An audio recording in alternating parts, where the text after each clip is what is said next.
What? 1321. Ini adalah perangkap maut, kata Balwin.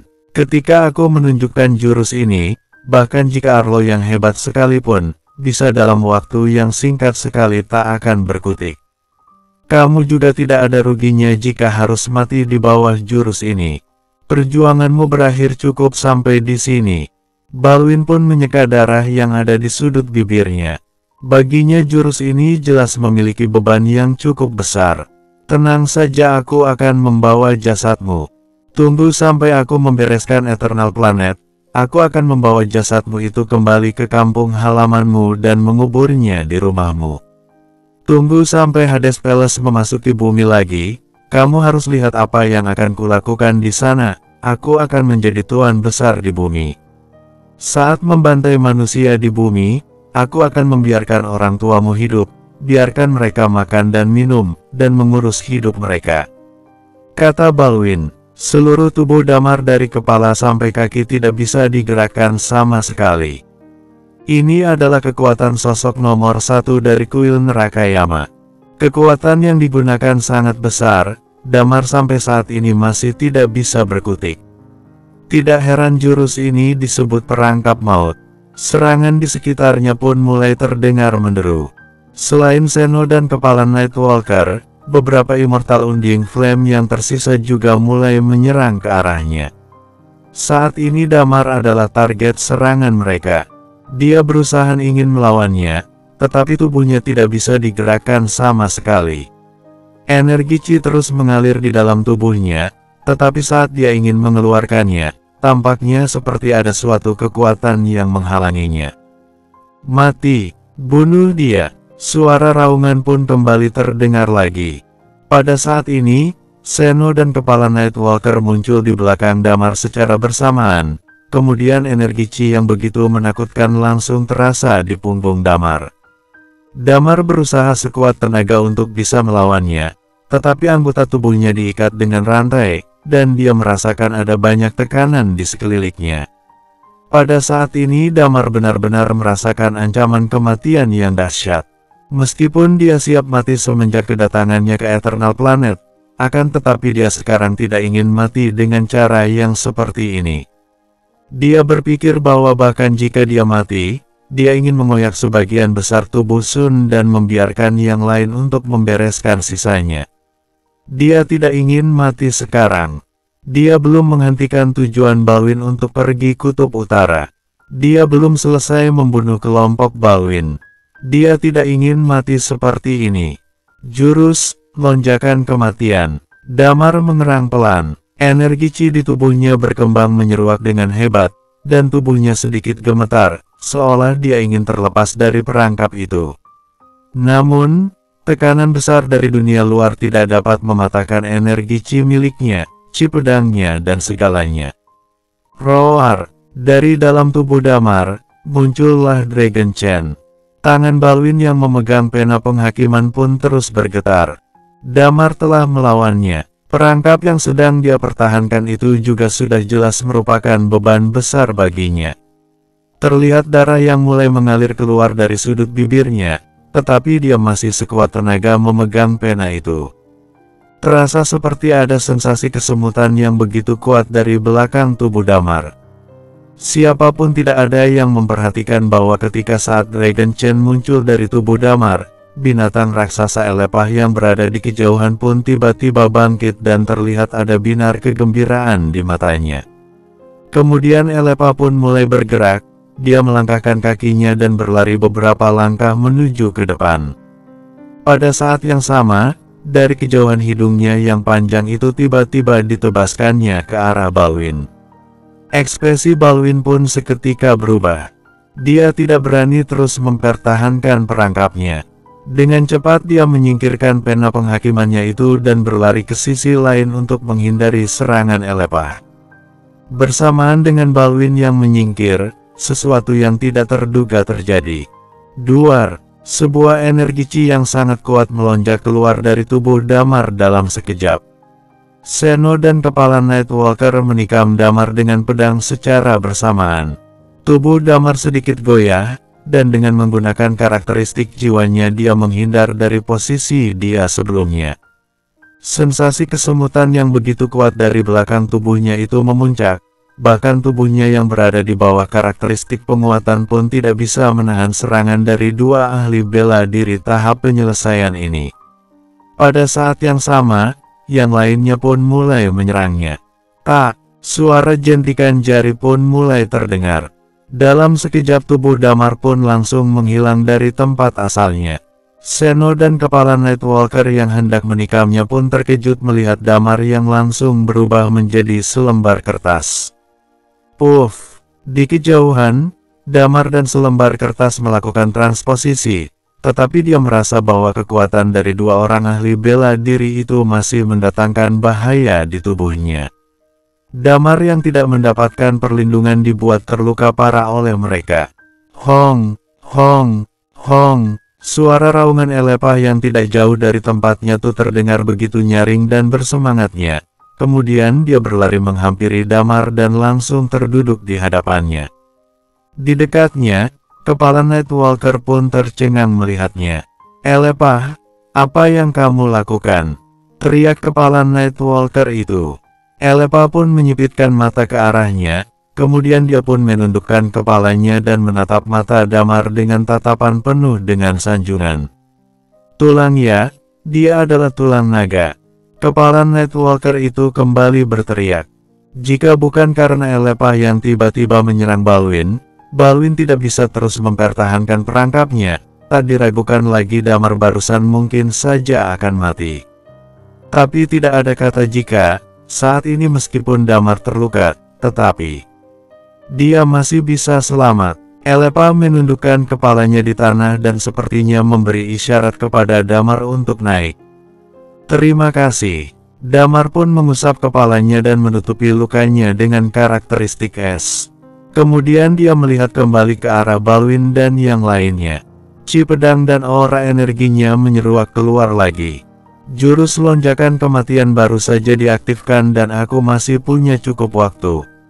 Aku sudah bilang tidak banyak yang tersisa dari kalian hari ini, kata Damar sambil menghela nafasnya, dan saat berikutnya, dia bergegas menyerang lagi seperti embusan angin. Ketika dia berada di jurus lonjakan kematian, intensitas kekuatan Chi miliknya meningkat dengan selisih yang besar dan kekuatannya tidak hanya ditingkatkan. Dia menargetkan beberapa Eternal Undying Flame di Hades Palace. Tubuhnya sudah sama seperti ilmu hitam dan bergegas menyerang ke arah sekerumanan Eternal Undying Flame itu. Dalam sekejap, keadaan pun menjadi tak terkendali. Damar yang saat ini berhadapan dengan Eternal Undying Flame benar-benar merupakan pembantaian yang nyata. Seno dan Balwin sangat marah. Mereka berusaha sekuat tenaga untuk menghentikan Damar, tetapi mereka menemukan bahwa mereka tidak dapat mengikuti kecepatan Damar. Terlihat satu persatu sosok yang mulai berjatuhan ke tanah. Bunga dan Junaid pun jadi menggila, mereka selalu merasa bahwa mereka kemungkinan besar merekalah yang selanjutnya akan mati. Beberapa menit kemudian, ada sekitar 20 atau 30 orang lainnya yang juga berjatuhan ke tanah. Lebih dari 200 orang yang datang dari Hades Palace kini setengah dari mereka sudah mati. Hong, hong, kemudian Elepah tiba-tiba meraung kencang dan dengan cepat berlari ke arah musuh. Laju serangan Damar juga benar-benar membuat kaget. Dia tiba-tiba berbalik dan melihat ke kejauhan. Dari arah itu, di bawah sinar rembulan, tampak seorang lelaki tua dengan tongkat yang sedang berdiri di sana yang sepertinya bisa terjatuh ke tanah kapan saja. Dia tampaknya memang sangat jauh, tapi Damar bisa melihatnya dengan jelas. Dia, mungkin Kun. Terlihat dari ekspresi wajah kusutnya itu seperti wajah Kun. Pantas saja begitu bersemangat. Ternyata dia adalah tulang naga, gumamnya sambil mengangkat tinjunya. Kemudian dia memukul Damar di udara. Buk, sebuah pukulan pun menyambar dan Damar yang berada di kejauhan justru merasa dadanya ditinju dengan kuat saat ini. Bersambung, 1322. Damar seperti merasa bahwa pukulan ini mengenainya tubuhnya dengan kuat. Dia tidak berpikir bahwa pihak lawan akan melakukan pukulan seperti melalui udara. Begitupun juga dia tidak menyangka bahwa pukulan seperti itu akan mengenai dirinya sendiri. Terlebih lagi dia juga sama sekali tidak menyangka pukulan ini akan sangat mengerikan. Pada saat ini, Damar merasa bahwa kerangkanya seperti akan remuk. Kekuatan dari pukulan ini kurang lebih seperti serangan penuh Dewa Mabuk dan Sun ketika mereka bertarung di Toba kuno. Tidak diragukan lagi jika kekuatan dari orang tua itu setingkat dengan Sun, dan karena tidak waspada, pukulan itu mengenai Damar dengan begitu kuat. Pada saat ini, ruang di sekitarnya tampak carut-marut, dan Damar pun sampai terhempas karena satu pukulan itu. Dia merasa dadanya saat ini sama seperti sedang tertembak sebuah peluru dan rasa sakit yang luar biasa pun terasa di dadanya. Seluruh tubuhnya terhempas seperti terkena tembakan bola meriam dan menabrak sebuah gunung es. "Bunuh dia!" terdengar sebuah suara dari kejauhan sana. Balwin mengeluarkan suara pelan, kelima jarinya dan pena penghakimannya mulai kembali bergerak. Sebuah rantai kembali melayang lagi. Rantai itu langsung menangkap Damar di kejauhan.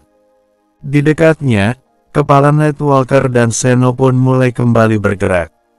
Sudah jelas mereka memanfaatkan keadaan Damar yang saat ini sedang terluka dan hendak membunuh Damar.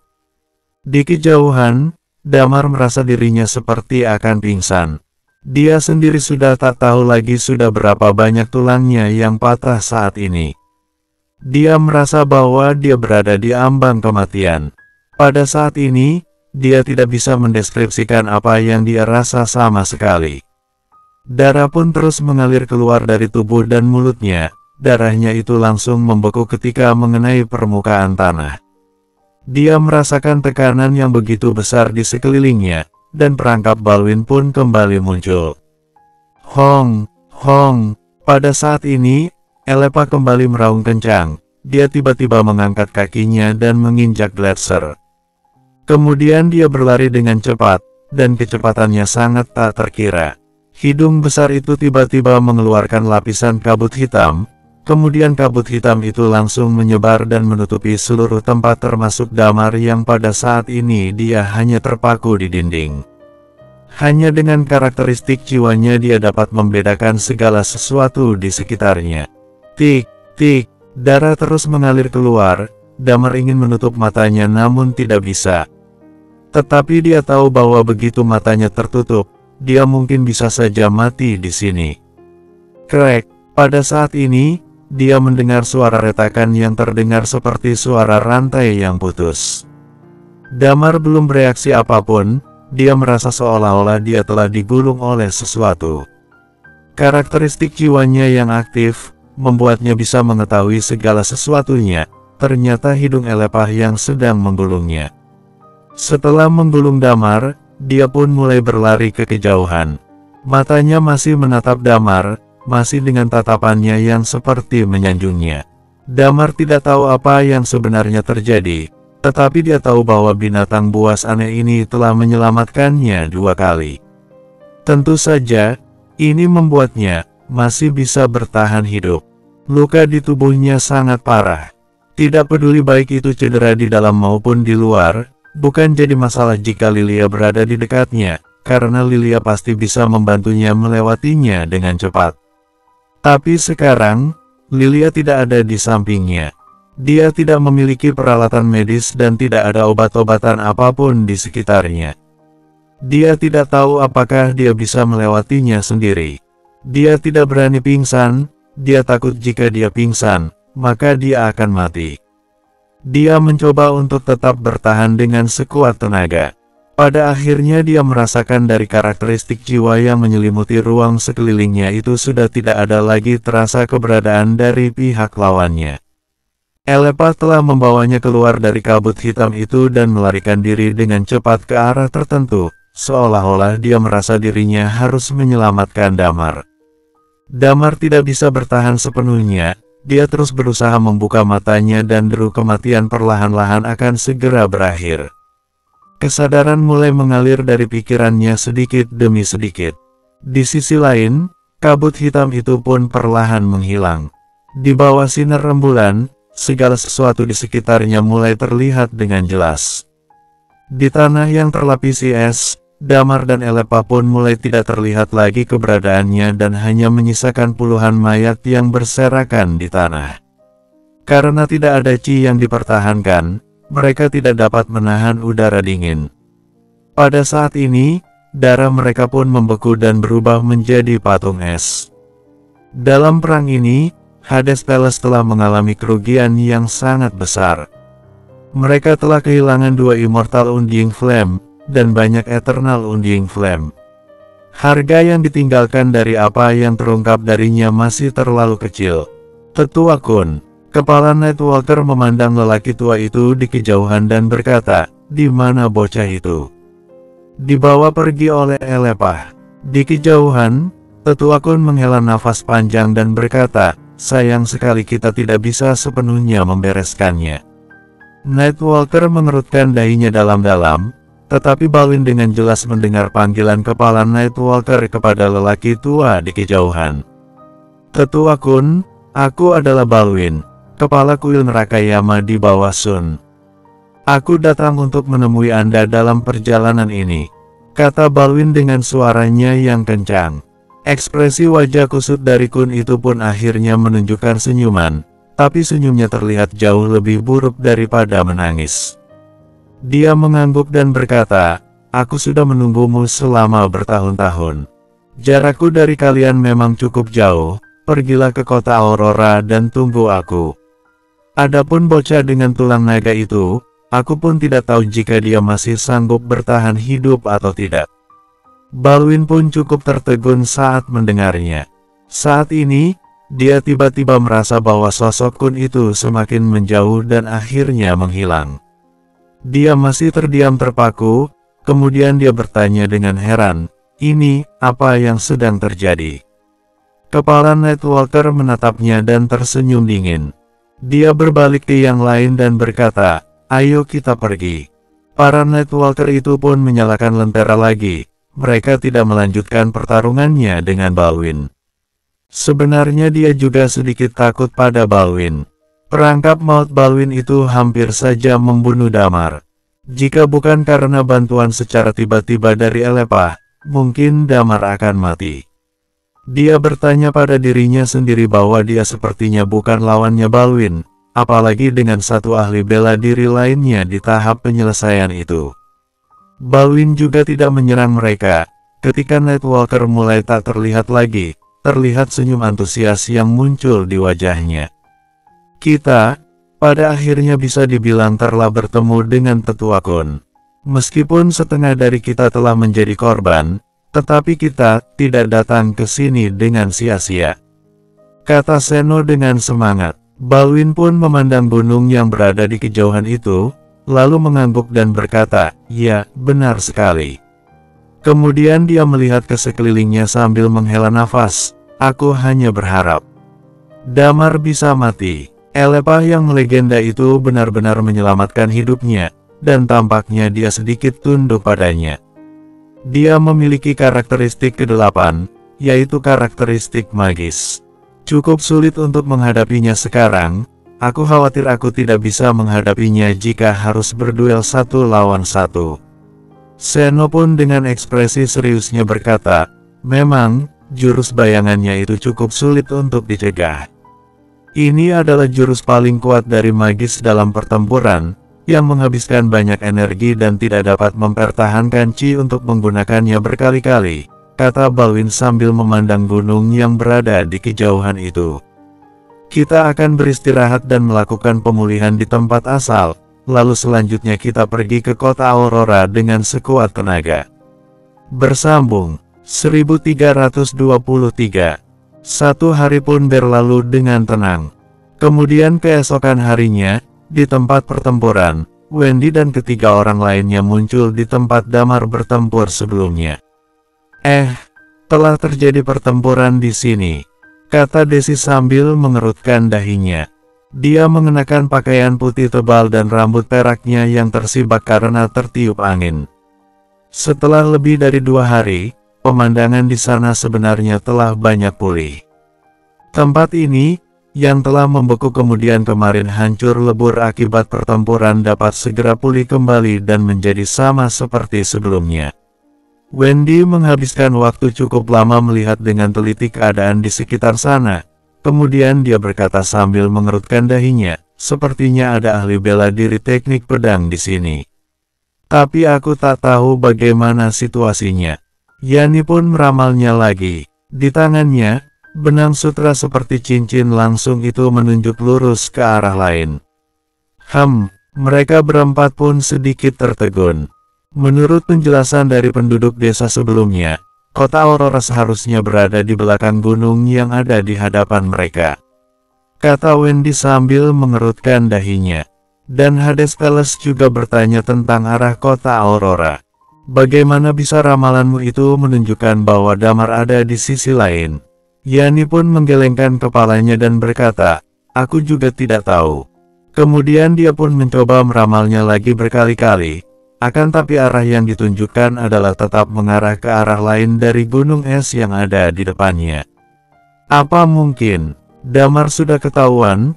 Kemudian dia bertarung dengan orang-orang Hades Palace di sini, jadi dia harus berlari ke arah lain, tanya Dedi. Wendy mengerutkan dahinya dan bertanya, apa ramalanmu itu akurat? Kemungkinan besarnya benar, kata Yani. Pasti ada beberapa perubahan di sini. Kuharap tidak terjadi apa-apa dengan Damar. Kemudian dia melemparkan koin dan berkata dalam hati, apa Damar sedang dalam bahaya sekarang? Kemudian dia pun melemparkan koin itu tinggi-tinggi. Koin itu melayang di udara dan mendarat di tanah. Setelah koin itu berputar beberapa saat, mereka berempat seketika diam terpaku. Koin itu menghadap ke atas. Ini, Dedi menelan ludahnya. Ini berarti Damar dalam bahaya, kan? Yani tampak sedikit cemas. Dia mengambil koin di tanah itu dan berkata, ayo kita pergi ke arah sini. Damar tidak tahu sudah berapa lama dia telah tertidur, sampai pada akhirnya perlahan-lahan dia pun mulai tersadar dan siuman. Kemudian dia samar-samar membuka matanya dan di dalam matanya itu sangat gelap gulita. Hampir bisa dibilang ketika mengangkat tangan pun dia tidak bisa melihat kelima jarinya. Damar ingin membuka karakteristik jiwanya dan melihat ke sekelilingnya, tapi dia ternyata tidak bisa melakukannya sama sekali. Dia seperti sudah kehabisan chi dalam tubuhnya. Efek samping dari jurus lonjakan kematian, kata Damar sambil mengerutkan dahinya. Tulang naga di tubuhnya dapat menahan efek samping yang disebabkan oleh jurus lonjakan kematian. Tetapi masalahnya saat ini adalah di bawah jurus lonjakan kematian itu dia terkena dua masalah yang kemudian terluka parah karena pukulan dari tetua Kun. Pukulan itu hampir saja membunuh Damar. Di tengah kondisi yang seperti ini, setelah Damar tersadar dia merasakan efek samping dari jurus lonjakan kematian itu kembali bereaksi di tubuhnya. Tapi untungnya dia masih bisa selamat. Meskipun tidak ada chi di tubuhnya saat ini, tapi setidaknya nyawanya dapat terselamatkan. Damar sedikit penasaran. Tidak ada chi di dalam tubuhnya, dan dia berada di kedalaman kutub utara. Masuk akal untuk mengatakan bahwa dia telah lama mati beku. Tapi, hal itu tak terjadi padanya. Pada saat ini, dia sama sekali tidak merasa kedinginan, dan sebaliknya dia justru merasakan kehangatan. Dia tampaknya sedang berbaring di sebiak permukaan berbulu, tetapi dia tidak tahu apa itu. Dia ingin membalikkan badannya, tetapi rasa sakitnya tak tertahankan dan sampai dia pun sulit untuk menggerakkan kepalanya. Kemudian saat ini, dia tiba-tiba mendengar suara dengusan yang cukup keras. Dalam kegelapan, Damar melihat sebuah hidung yang sangat besar muncul di depan matanya. Kemudian, dari dalam hidung besar itu, terlihat ada cairan lengket yang tersemprot ke arah Damar. Pada saat ini, Damar rasanya ingin mati saja. Dia mengenalinya sekilas. Hidung ini pasti hidung Elepah dan Damar curiga bahwa itu adalah ingusnya. Cairan lengket itu disemprotkan ke seluruh Damar. Damar merasa pasrah, namun rasanya dia ingin mengumpat dalam hatinya. Namun tak lama kemudian, hidung Elepa dengan lembut menyentuh Damar. Sepertinya dia menggunakan hidungnya untuk menyekat cairan ini secara merata. Hidungnya yang besar itu dengan lembut menyapu tubuh Damar, dan kekuatannya terkontrol dengan baik. Dengan gerakan lembut dari hidungnya itu, Elepa membuat tubuh Damar jadi merasa nyaman. Ada perasaan lembut dan kasar yang dia rasakan. Bisa dibilang bahwa cairan lengket itu tampaknya mengandung vitalitas yang luar biasa dan terus-menerus memperbaiki tubuh Damar. Energi buruk yang menyerang tubuh Damar juga terus-menerus disedot oleh cairan ini. Damar menghela nafas lega. Dia mungkin menebak obat apa yang seharusnya ada pada benda lengket ini. Elepa pasti telah menyerapnya terlebih dahulu melalui hidungnya sebelum dia bisa menyemprotkan obat itu padanya. Kik, kik, kik. Saat ini kemudian sebuah suara terdengar di belakang kepala Damar. Damar tidak bisa melihatnya dengan jelas, tetapi dia tahu bahwa seharusnya ada makhluk lain di tempat ini. Sandaran berbulu tempat dia berbaring mungkin ada hubungannya dengan suara di belakangnya. Dia ingin berterima kasih kepada Elepa karena telah menyelamatkannya. Akan tetapi, dia tidak bisa berucap apapun. Saat tubuhnya mulai pulih, dia mulai merasa mengantuk lagi. Dia benar-benar tak bisa menahan untuk membuka kelopak matanya lagi, lalu dia pun kembali pingsan. Kali ini, dia tidak tahu sudah berapa lama dia pingsan sebelum dia membuka matanya lagi. Kali ini ketika dia membuka matanya, dia menemukan bahwa rasa sakit yang luar biasa sebelumnya di tubuhnya telah menghilang. Tetapi energi Qi dari tubuhnya masih belum muncul dan efek samping dari jurus lonjakan kematian masih jelas belum menghilang. Tempat dirinya bersandar begitu terasa lembut dan berbulu. Kik, kik, kik. Makhluk di belakangnya sepertinya menyadari Damar yang sudah bangun dan mengeluarkan suara karena dia terkejut. Seiring dengan suara itu, ada sebuah dengusan hidung di sebelahnya. Tubuh Damar kurang lebih sudah kembali pulih dan kini dia pun sudah bisa berdiri. Dia duduk dan berbalik untuk melihat ke belakang. Kemudian dia pun terkejut dengan apa yang dilihatnya. Di hadapannya ada seekor rubah putih yang sangat besar. Ya, rubah itu cukup besar. Ketika dia sedang duduk pun tingginya setidaknya mungkin 3 atau 4 meter.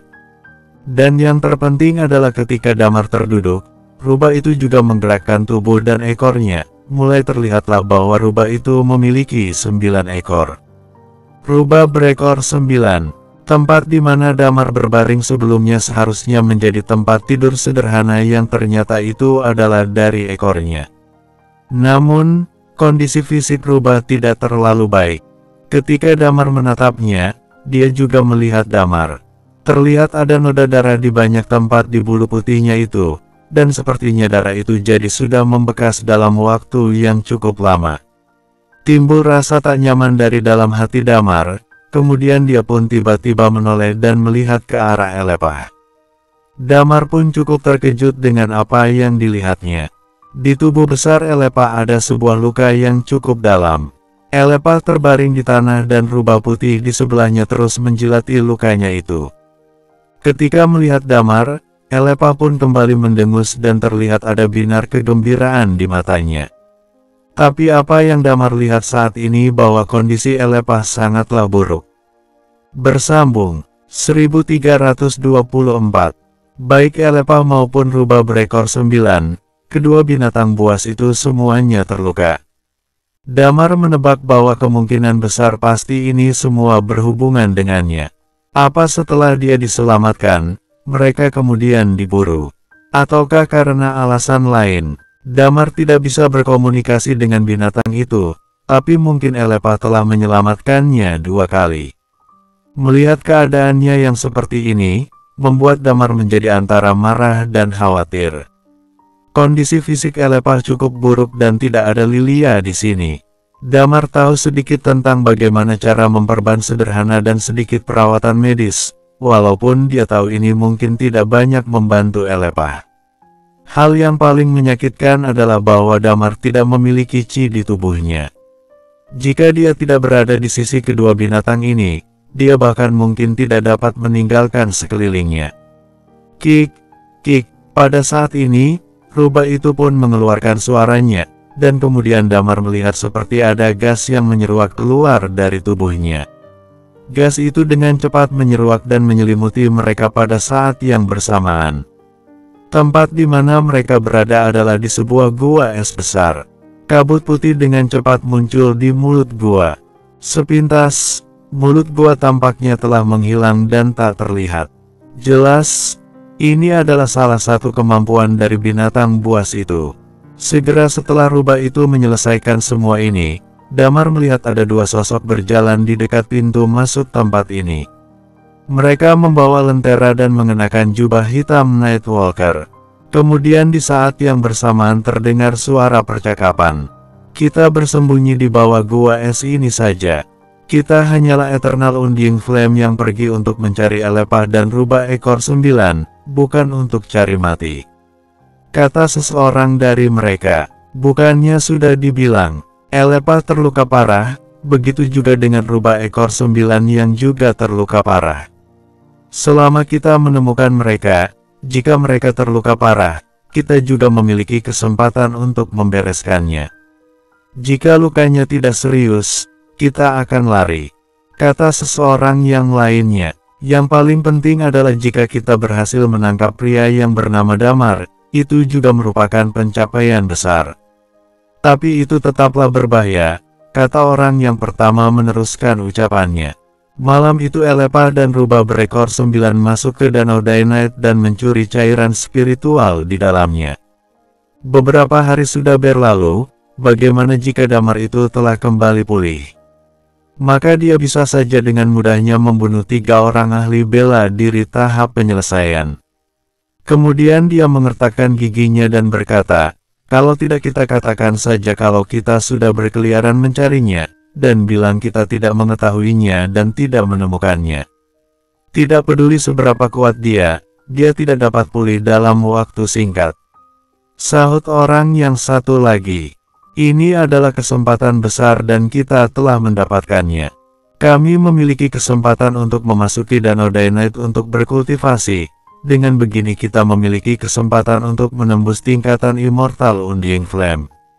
Kalau ingin pergi, ayo pergi. Aku hanya ingin hidup dengan baik sekarang. Damar itu masih lebih ganas dibandingkan dengan ahli bela diri tahap penyelesaian. Elepah dan rubah ekor 9 juga dibandingkan dengan ahli bela diri tahap penyelesaian. Aku tak sanggup untuk menandinginya. 4 orang pertama. Suara mereka terdengar semakin jauh, sedangkan Damar masih diam terpaku. Dari percakapan kedua orang itu, dia sepenuhnya berspekulasi tentang bagaimana cedera rubah ekor 9 dan Elepah disebabkan. Sudah jelas baik itu Elepah maupun rubah ekor 9, mereka semua adalah binatang buas yang sakti. Elepah membawa Damar ke dalam gua dan menemukan rubah ekor 9. Kedua binatang buas ini menemukan bahwa kondisi fisik Damar sangat buruk. Untuk menyelamatkan Damar, mereka masuk ke dekat Danau Dynite kota Aurora. Damar tidak tahu apa itu Danau Dynite, tapi dia mungkin menduga bahwa hal-hal yang Elepah terapkan padanya malam sebelumnya mungkin diambil oleh Elepah dan rubah ekor 9 dari Danau Dynite. Demi menyelamatkan dirinya, mereka pun tak segan-segan mengorbankan nyawa mereka. Damar mengangkat kepalanya dan menatap Elepah. Elepah pun menatapnya, matanya dipenuhi binar yang menyanjungnya.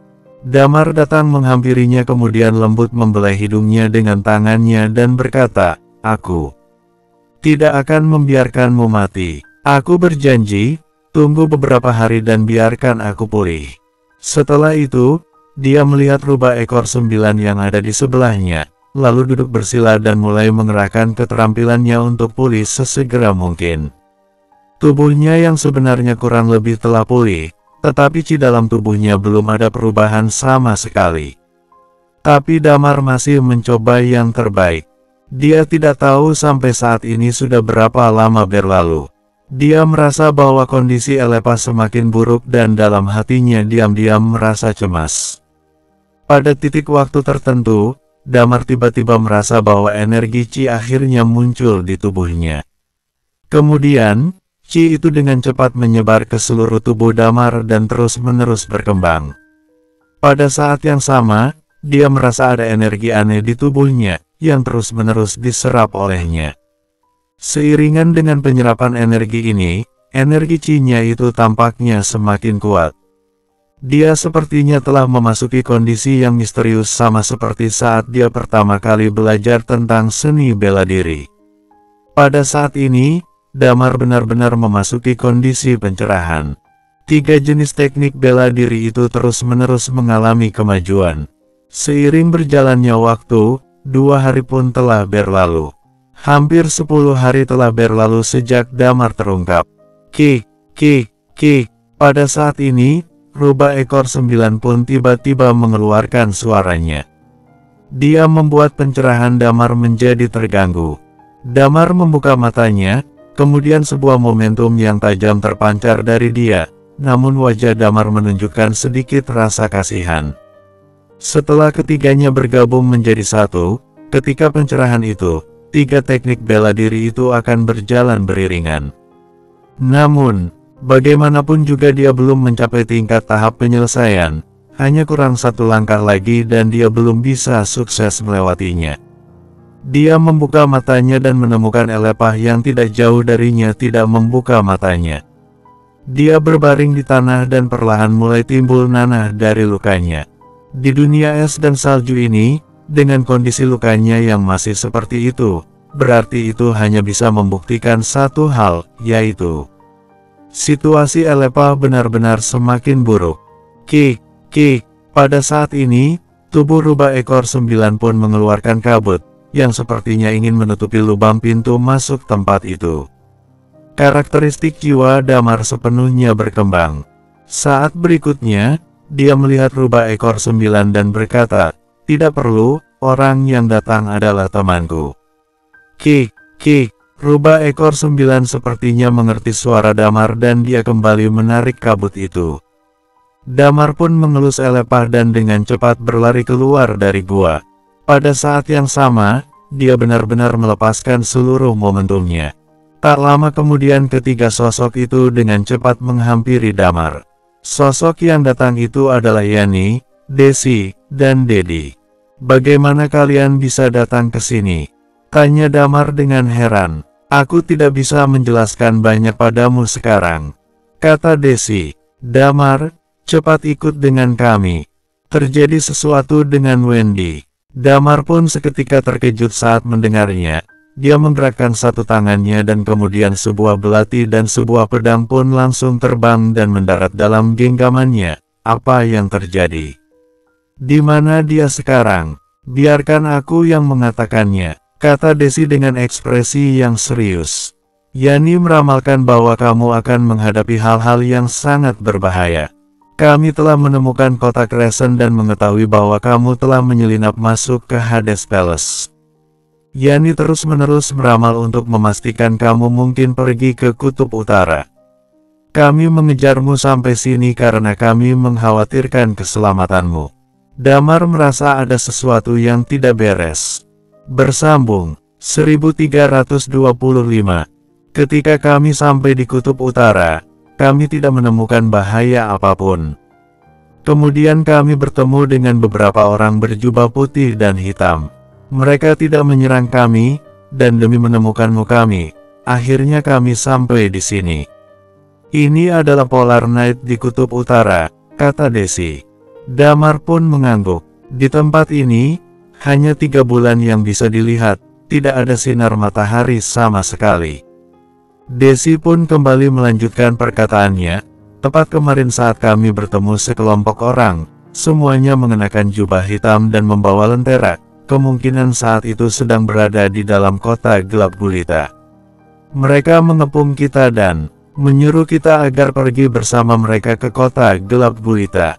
Tentu saja kami tidak mau, sedangkan Wendy dia terus menyuruh kami untuk pergi mencarimu dan dia akan tetap berada di sana untuk berurusan dengan mereka," kata Desi. "Lalu kami memilih untuk pergi, dan kelompok itu sepertinya tidak berniat juga untuk mengejar kami, jadi kami sampailah di sini." Ekspresi Damar pun kemudian berubah. seberapa kuat orang yang menyerang itu? Sangat kuat, kata Desi. Kemudian mereka berpakaian seperti suku Hades. Di antara mereka ada 3 orang yang kelihatannya seperti ahli bela diri tahap penyelesaian dan seorang pemuda yang terlihat sangat menawan. Wendy pun tak bisa menanganinya. Damar pun menarik nafasnya. Wendy tidak bisa memahaminya, yang berarti kemungkinan orang ini sama dengan orang yang sebelumnya pernah menyerang Damar. Mungkin orang itu sudah setingkat dengan Dewa Mabuk. Tempat ini layak menjadi tempat paling misterius dari Eternal Planet yang memiliki begitu banyak ahli bela diri seperti itu. Damar menghela nafas perlahan. Kemudian dia mengertakkan giginya dan berkata, "Kalian tunggu aku." Kemudian dia pun dengan cepat bergegas kembali ke gua. Rubah ekor 9 dan Elepah masih terbaring di tanah. Damar menatap Elepah dan kemudian menatap rubah ekor 9 sambil berkata, "Apa kalian bisa mengerti ucapanku?" Kik, kik, rubah ekor 9 pun mengangguk. Sambil memikirkan sesuatu Damar pun berkata, "Sekarang aku harus pergi ke kota gelap gulita. Aku ingin bertanya, apa di kota gelap gulita ada bahan obat yang bisa menyelamatkan Elepah?" Kik, kik, rubah ekor 9 pun kembali mengangguk. Damar pun bereaksi, lalu mengangguk dan berkata, "Baiklah kalau begitu. Aku akan membiarkan orangku masuk ke dalam sini untuk menjaga kalian. Kalian tetaplah bertahan dan jangan biarkan sesuatu terjadi pada Elepah. Aku akan segera kembali." Kemudian dia berjalan keluar dari gua lagi. Kemudian dia pun menatap Desi dan Dedi sambil berkata, "Kalian berdua tetaplah tinggal di dalam gua ini. Ada 2 binatang buas di dalam gua ini. Keberadaanku telah terungkap sebelumnya dan aku hampir saja mati di sini. Merekalah yang telah menyelamatkanku, tapi sekarang mereka sedang terluka parah karena menyelamatkanku. Aku harus mencari cara untuk mengobati mereka. Sebelum aku kembali, kalian tolong temukan cara untuk menyelamatkan nyawa mereka." "Baiklah." Desi pun mengangguk. Damar akan pergi menyelamatkan Wendy. Lawannya mungkin ahli bela diri tahap penyelesaian. Jika Wendy sampai terlibat, maka dia juga mungkin tidak akan memainkan peran besar, jadi lebih baik jika dia tidak terlibat. Kemudian Damar pun memandang Yani sambil berkata, "Ayo kita pergi ke kota gelap gulita." Dia membawa belati dan pedang di punggungnya, dan kemudian dengan cepat bergegas ke kota gelap gulita dengan sorot matanya yang terlihat penuh amarah. Saat di dalam gua, dia membuat terobosan, baik itu teknik bela diri maupun chi miliknya, kini telah meningkat pesat. Damar merasa bahwa meskipun dia tidak masuk ke teknik bela diri tahap penyelesaian, dia secara resmi telah mencapai tingkatan yang sama dengan Dewa Mabuk. Sedangkan di Kutub Utara, Daywalker berasal dari kota Aurora dan Nightwalker berasal dari kota gelap gulita. Terungkapnya keberadaan Damar disebabkan oleh ahli seni bela diri Nightwalker, dan dia bersama dengan Balwin hampir saja membuat nyawa Damar berakhir di tempat ini. Itu semua karena reaksi berantai di baliknya. Termasuk Elepah dan rubah ekor 9 yang menjadi terluka untuk menyelamatkan Damar. Sekarang, orang-orang di kota gelap gulita mulai berurusan dengan Wendy. Tidak masalah jika tidak terjadi sesuatu pada Wendy dan membuatnya tetap hidup. Akan tetapi jika benar-benar sampai terjadi sesuatu pada Wendy sampai Wendy mati di Kutub Utara, Damar tidak tahu bagaimana harus menghadapi Barikang saat dia telah kembali ke bumi. Ada kemarahan besar di hatinya. Jika benar-benar sampai terjadi sesuatu pada Wendy, maka hari ini akan terjadi pertumpahan darah di kota gelap gulita. Arah kota gelap gulita tidak sulit ditemukan. Mereka bergerak maju dengan cepat di permukaan es bersalju. Tak lama kemudian, mereka menemukan sebuah desa dekat arah kota gelap gulita. Mereka bertanya tentang arah kota gelap gulita dan ternyata jarak kota itu sudah tidak terlalu jauh dari mereka. Kemudian mereka memilih untuk pergi dengan kecepatan penuh. 3 jam kemudian, di sebuah puncak gunung, Damar berdiri di sana dan melihat ke bawah. Tatapannya dengan Yani terlihat sangat kaget dengan apa yang dilihatnya. Mereka berada dalam kegelapan dan melihat ke bawah puncak gunung. Di bawah, ada cekungan besar, setidaknya 3 atau 4 kilometer ke bawah.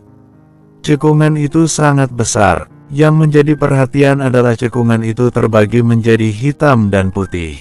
Ketika mereka berada di puncak gunung itu, mereka melihat seperti sebuah seberkas cahaya yang membelah cekungan menjadi dua.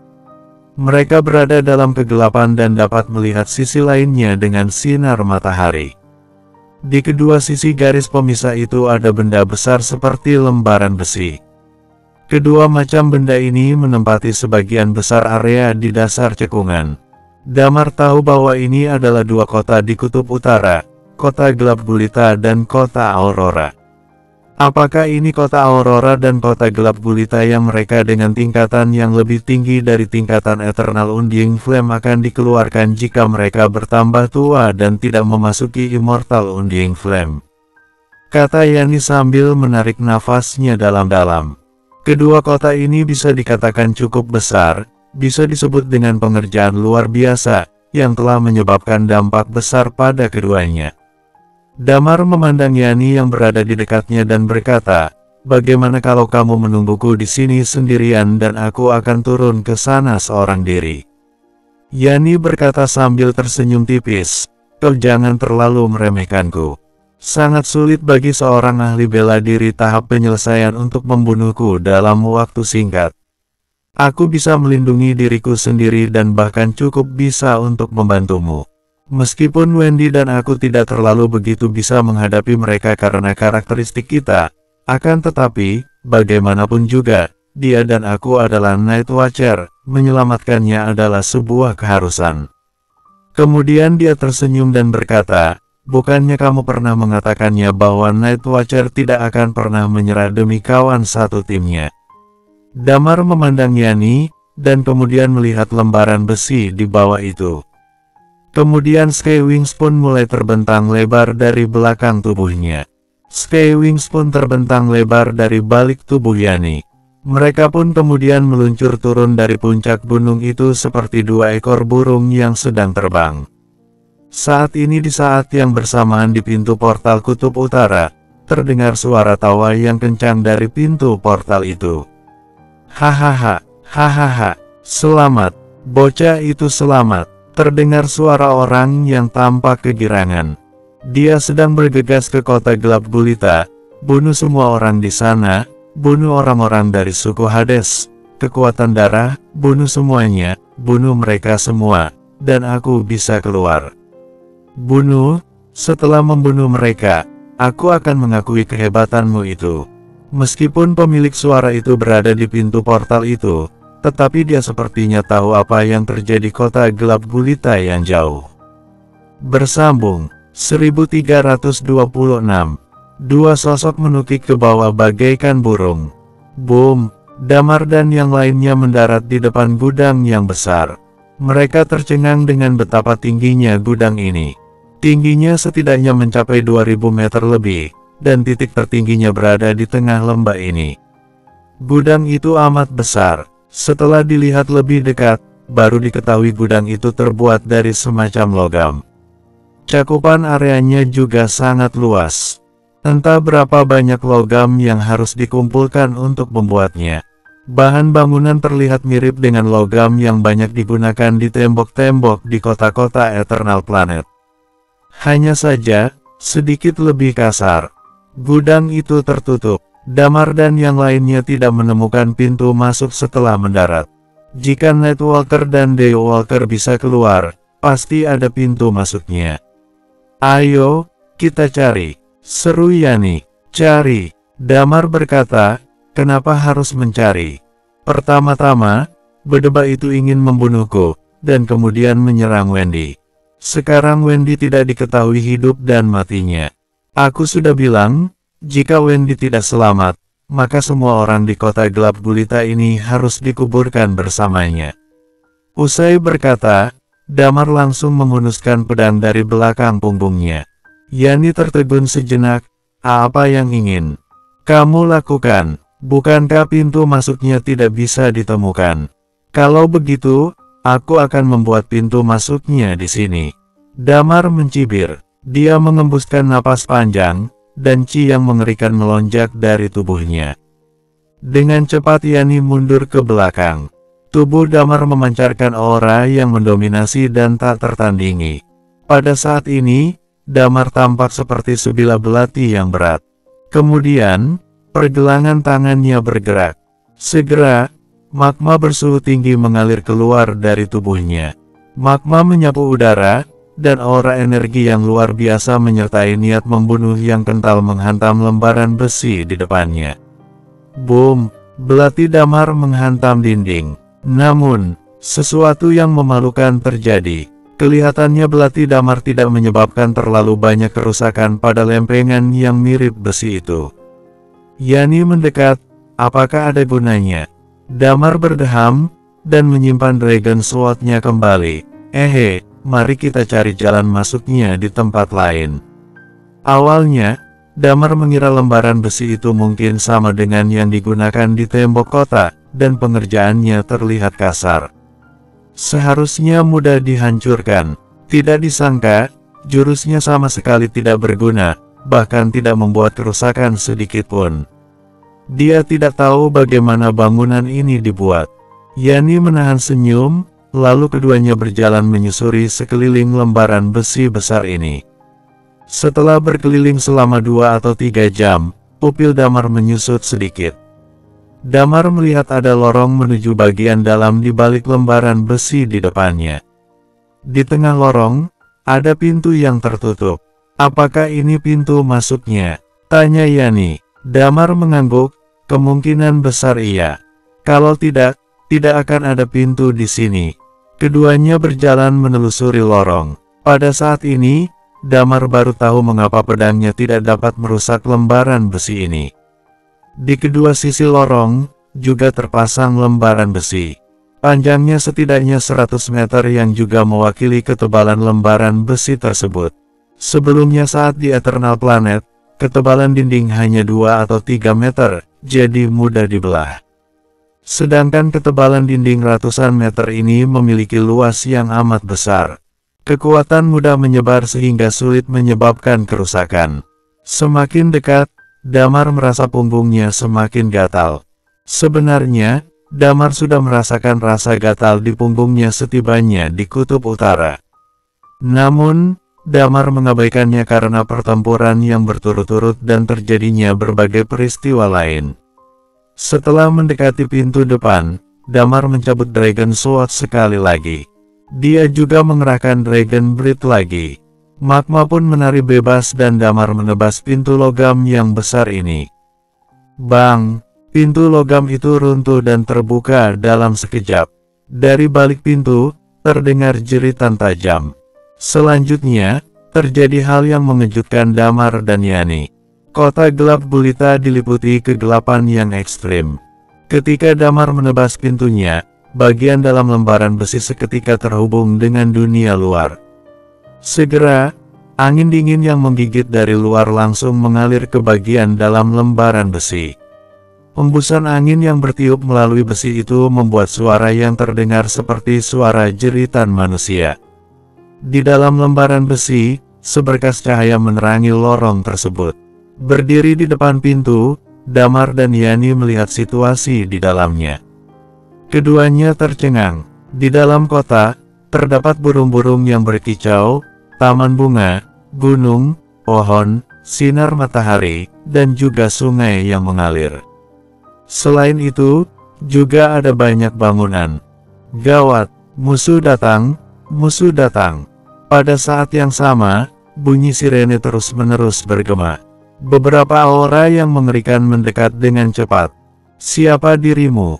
Raungan marah bergema, lindungi dirimu. Damar berseru pada yang lain. Lantas, dia melompat ke dalam. Ketika mengangkat kepalanya, dia melihat seolah-olah ada matahari yang menggantung di langit di atas kepalanya. Sulit bagi Damar untuk membayangkan masih ada tempat seperti itu di tengah-tengah es dan salju yang bertebaran di kutub utara. Namun pada saat ini, dia tidak repot-repot memikirkannya. Melihat aura yang mendekat dengan cepat, Damar mencibir. Dengan pedang di tangan kirinya dan belati di tangan kanannya, aura yang menakutkan melonjak dari tubuh Damar. Dia mengangkat pedangnya, dan menyerang ke dalam lembaran besi. Segera, dua sosok menghadang di depan Damar. Salah satunya adalah kepala Nightwalker yang pernah bertarung melawan Damar sebelumnya. Selain dia, seorang lagi tampak seperti berusia 40 tahun dan memiliki aura pedang yang elegan. Seorang pria parubaya yang tampan. Melihat orang-orang yang datang, Skywings di belakang punggung Damar bergetar. Damar melompat tinggi ke atas, dan menatap kepala Nightwalker di bawah. Hei, tua. Kamu pasti tidak menyangka aku masih hidup, kan? Hari ini, kamu harus mati. Kepala Nightwalker pun bersuara karena kaget. Kamu, ada apa? Tanya pria parubaya yang tampan di sampingnya. Apakah dia adalah orang yang punya tulang naga? Tepat sekali, dia orangnya, jawab kepala Nightwalker. Pria parubaya itu terkejut, dan buru-buru berteriak kepada Damar, teman di antara kita. Akan tetapi, tepat saat dia membuka mulut, Damar menukik dari langit dengan aura yang menakutkan, dan meraung pada saat yang sama, jurus dua pedang, tebasan iblis. Targetnya adalah kepala Nightwalker. Damar adalah orang yang selalu membalas apa yang diperbuat orang lain padanya. Sebelumnya, kepala Nightwalker ingin membunuhnya, jadi Damar tidak akan memberinya kesempatan. Dia langsung menerjang ke bawah.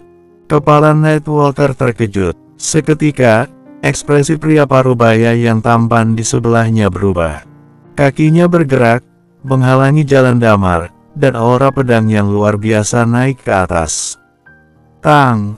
Keduanya bertabrakan. Segera, aura pedang, dan aura energi yang mengerikan menyebar ke sekitar. Gema ledakan yang keras membahana terdengar. Damar menebas, kemudian memanfaatkan kekuatan yang dikeluarkan untuk terbang kembali dan mendarat dengan mantap. Angin dingin masih menderu. Siluet demi siluet mendekat dengan cepat. Aura orang-orang ini sama seperti yang dikatakan para penduduk desa di luar. Sebagian besar memiliki kekuatan di atas Eternal Undying Flame. Yang berada di level Eternal Undying Flame ada 7 atau 8 orang. Di mana Wendy? Damar berhenti, mengacungkan pedang panjangnya ke depan, dan bertanya dengan dingin, jika kalian menyakitinya sedikit saja, aku akan menumpahkan darah di seluruh kota gelap gulita. Aku akan membantai semua orang. Bersambung, 1327. Pria parubaya yang tampan itu buru-buru berkata, teman, Wendy baik-baik saja sekarang. Pasti ada kesalahpahaman di antara kita. Damar menghela napas lega begitu mendengar Wendy baik-baik saja. Lalu, dia mengangkat Dragon Sword di tangannya sekali lagi dan membentak, serahkan dia padaku. Bocah, jangan sok kamu. Kepala Nightwalker itu tampak amat kesal. Dia menggertakkan giginya saat melihat laga Damar yang mendominasi. Sok, Damar menjilat bibirnya dan menatapnya, bajingan, kamu harus mati hari ini. Siapapun yang menghalangiku, aku akan tetap membunuhmu. Tak ada yang bisa menyelamatkanmu. Semuanya gara-gara kepala Nightwalker ini. Dari Damar yang sekarat, hingga kedua binatang buas yang menolongnya cedera, dan sampai ditangkapnya Wendy, semuanya gara-gara identitasnya terungkap dan bertarung dengan Balwin yang akhirnya menyebabkan semua ini. Ekspresi kepala Nightwalker menjadi suram. Namun, dia harus mengakui bahwa saat ini, Damar memang memiliki kemampuan untuk membunuhnya. Dia pun takut bersuara. Khawatirnya jika dia membantah, Damar akan langsung menghabisinya tanpa basa-basi di tempat ini. Teman, jangan gegabah. Jika ada masalah, kita bisa duduk dan membicarakannya pelan-pelan. Ada banyak kesalahpahaman dalam hal ini.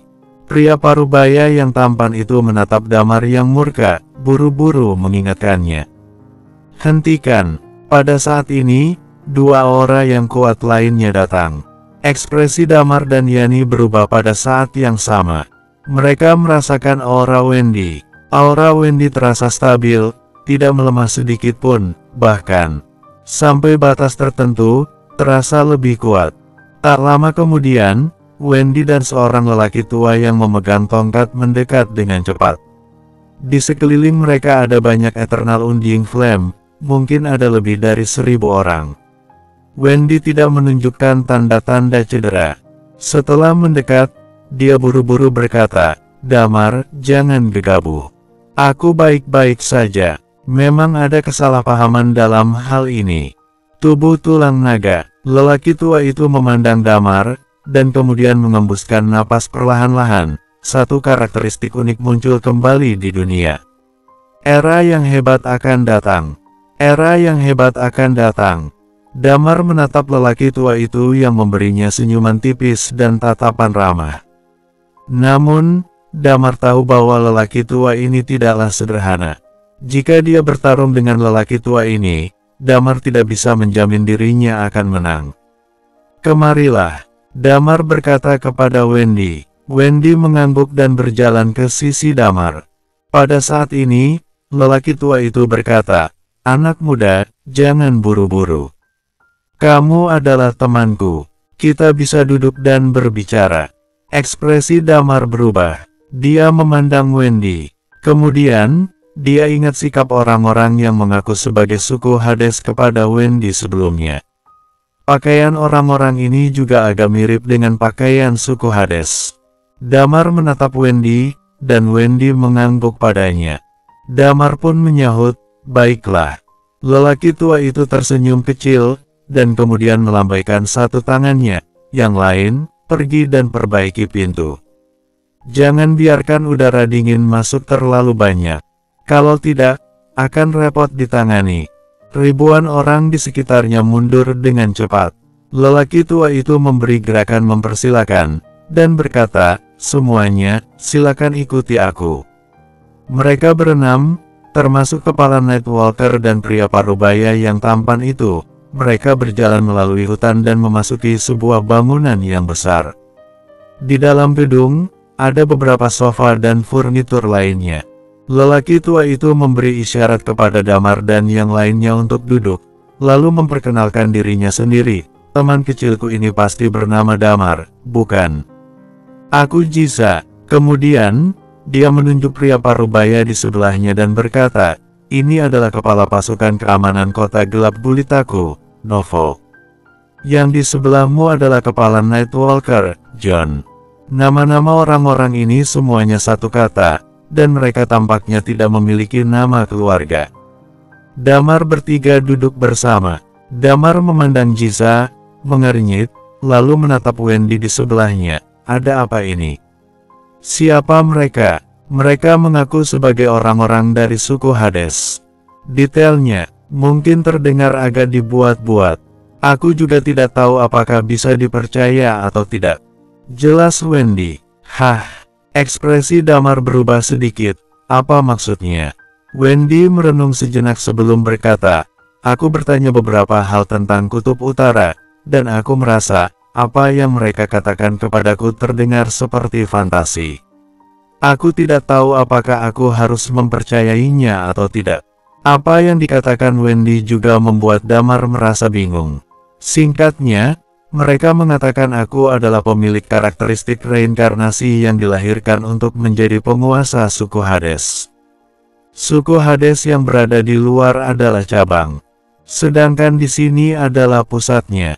Ketika aku masuk ke tempat ini, mereka merasakan kehadiranku, jadi mereka mengundang aku kembali, dan mereka benar-benar tidak melakukan apapun terhadapku, jelas Wendy. Pada saat ini, Jiza tersenyum. Pemilik karakteristik reinkarnasi ditakdirkan menjadi penguasa Hades. Sejak dia lahir, dia adalah raja kami. Jadi, kami tidak mungkin menyakitinya. Di antara kita pasti ada kesalahpahaman. Sekarang, kita bisa duduk dan membicarakannya. Kamu pasti punya banyak pertanyaan tentang Kutub Utara. Damar mengerutkan kening.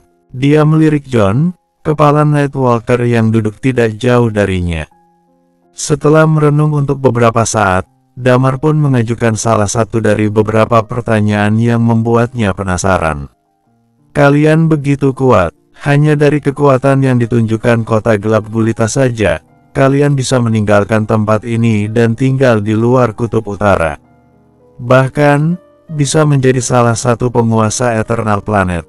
Kenapa kalian memilih tinggal di tempat ini? Kedua, ada apa dengan tempat kalian ini? Kenapa di luar membeku, sedangkan di sini kalian punya sinar matahari dan hujan? Juga, untuk mencegah kutub utara berinteraksi dengan dunia luar, ada ruang yang amat luas di dalam lembaran besi ini. Kenapa kalian membiarkan orang-orang itu menanggung hawa dingin yang membekukan, dan tidak membiarkan mereka masuk kemari? Selain itu, Damar memandang kepala Nightwalker di sebelahnya, dan mencibir, orang ini berniat membunuhku sebelumnya dan membuatku hampir mati. Bagaimana mungkin aku tidak memperhitungkan masalah ini? Damar memiliki banyak pertanyaan. Setelah masuk ke kutub utara yang misterius ini, dia tercengang-cengang dengan semua yang dilihatnya. Mendengar pertanyaan Damar, Jiza menunjukkan senyum ramah. Dia menatap Damar dengan senyum di wajahnya, dan berkata setelah beberapa saat, biar ku jawab satu persatu. Kami tidak hidup di dunia luar karena kami memiliki misi kami sendiri. Jiza berkata dengan tenang, kami adalah orang-orang yang selamat dari peradaban Eternal Planet sebelumnya, dan kami telah tinggal di tempat ini selama beberapa generasi. Damar tercengang, orang yang selamat dari peradaban sebelumnya. Damar berkata dengan takjub, alam semesta ini begitu luas. Setiap planet memiliki peradabannya sendiri. Jiza tersenyum, kebanyakan, setiap akhir suatu peradaban akan menuju kehancuran, baik penghancuran dari diri sendiri ataupun invasi asing. Alis Damar berkerut dalam, setiap orang memiliki ketakutan. Jiza berkata lagi, yang mendorong orang menuju kehancuran. Ada kehancuran yang datang dari dirinya sendiri. Berkembangnya teknologi sampai batas tertentu akan membuat orang tersesat dengan keinginan untuk mencapai kekuasaan. Mereka akan menggunakan segala macam cara untuk berperang, merebut wilayah, dan menguasai planet mereka sendiri. Kemudian, mereka akan menjelajah alam semesta. Saat menemukan planet yang lebih lemah, mereka akan membinasakannya, mengubahnya menjadi taman belakang mereka, dan menjadi pasokan energi mereka. Eternal Planet adalah penyerbu, tapi alam semesta tidak terbatas. Tidak ada yang tahu sudah berapa lama alam semesta ini ada, dan tidak ada yang bisa menjelajah hingga ke tepi alam semesta. Langit berbintang yang tak berujung ini penuh dengan bahaya. Pada masa itu, kami dihancurkan oleh invasi asing. Jiza menerangkan, bersambung.